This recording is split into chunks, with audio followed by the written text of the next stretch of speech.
Transaction entry पाहू. इथे दूध संकलन व व्यवहार यामध्ये दूध संकलन नावाचा ऑप्शन आहे, याच्यावरती आपण क्लिक करू. इथे आपण आत्ता जो शेतकरी ऍड केला त्याच्या नावावरती एक संकलन ऍड करूया.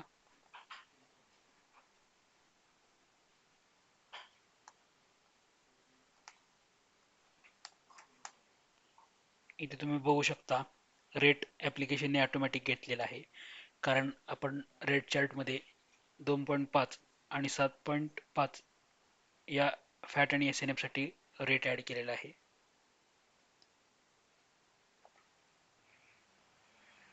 ही एंट्री सेव्ह झालेली आहे. ऑटोमॅटिक कर्सर कोड या इनपुट वरती गेलेला आहे. इथे आपण कोड एंटर करू शकतो. आता मी पुढचा शेतकरी घेतलेला आहे विक्रांत राजमाने नावाचा.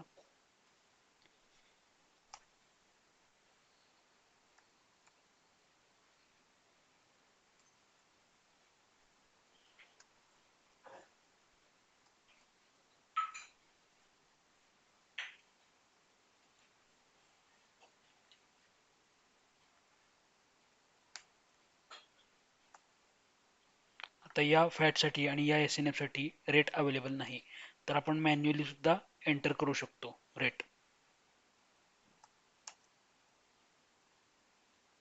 आपण आता सेव्ह करूया एंट्री. आता तुम्ही बघू शकता की 2 शेतकऱ्यांची एंट्री इथे सेव्ह झालेली आहे. धन्यवाद.